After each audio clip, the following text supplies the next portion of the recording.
Anthony Johnson is an historical figure and a controversial figure. He was the first black man to own a slave during America's antebellum period. Around 1600, Johnson was born in Angola.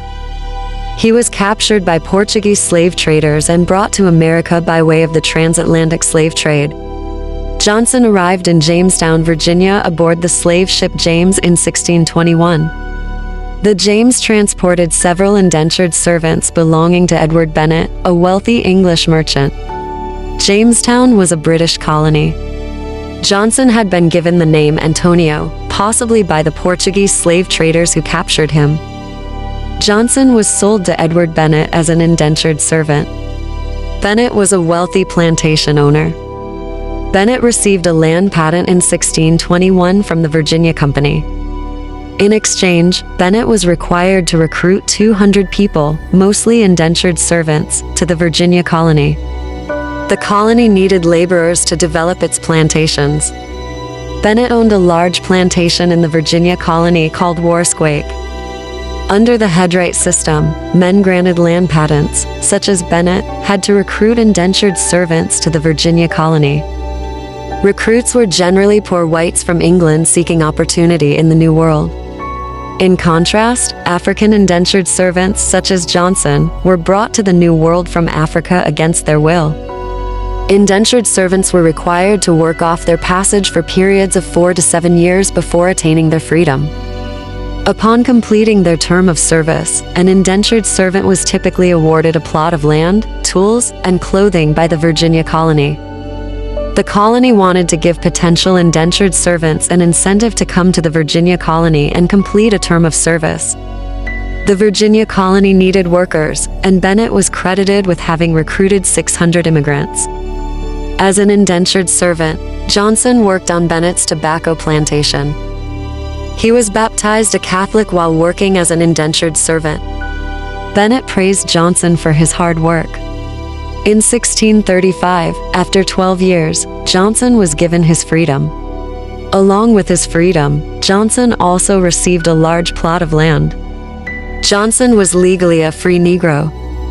Slave laws did not exist at the time Johnson became a free man. Slave laws would not be passed until 1661 in Virginia. Virginia's slave laws would have declared Johnson a slave for life under a chattel slavery system. Prior to 1661, Africans were not officially considered slaves. Most African laborers were indentured servants, as were most white laborers. Once they fulfilled their term of service, they were free men. As a free man, Johnson changed his name from Antonio to Anthony Johnson. 15 years after attaining his freedom, Johnson acquired a significant parcel of land. On July 24, 1651, he acquired 250 acres of land under the headright system by buying the contracts of 5 indentured servants, one of whom was his son, Richard Johnson. The headright system awarded a member of the Virginia colony 50 acres for each indentured servant that he brought into the Virginia colony.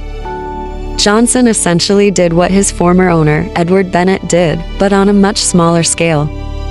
Johnson's 250 acres was located on the Great Nassaudock Creek, which flowed into the Pungoteague River in Northampton County, Virginia. At that time, 250 acres was a significant parcel of land. Johnson became the first prominent black landholder in the British colonies. At this time, status and power in colonial Virginia depended more on one's religion or whether one owned property than on skin color or race. With his indentured servants, Johnson ran his own tobacco farm. He was successful and became wealthy. In 1654, an indentured servant named John Kaser got into a legal dispute over his term of service. Johnson and Kaser ended up in court. The end result was that a Virginia court ruled in 1655 that John Kaser, who was black, was an indentured servant for life, in other words, a slave for life. The court's ruling made Johnson a slave owner. The Kaser case set a precedent. Virginia courts began to declare people of African descent slaves for life, even if they were indentured servants. Starting in 1661, Virginia's slave laws officially brought chattel slavery to people of African descent. In a serendipitous fashion, Johnson became the first black man to own a slave in America's antebellum period. However, at the time of his death in 1670, Virginia's slave laws would prevent Johnson's wife and sons from inheriting his property. A Virginia court declared Johnson a Negro and denied his family's right to inherit his property. Virginia's slave laws. The first slaves arrived in Jamestown, Virginia in 1619. 2 years later, Anthony Johnson arrived in Jamestown. The status of Africans was in flux.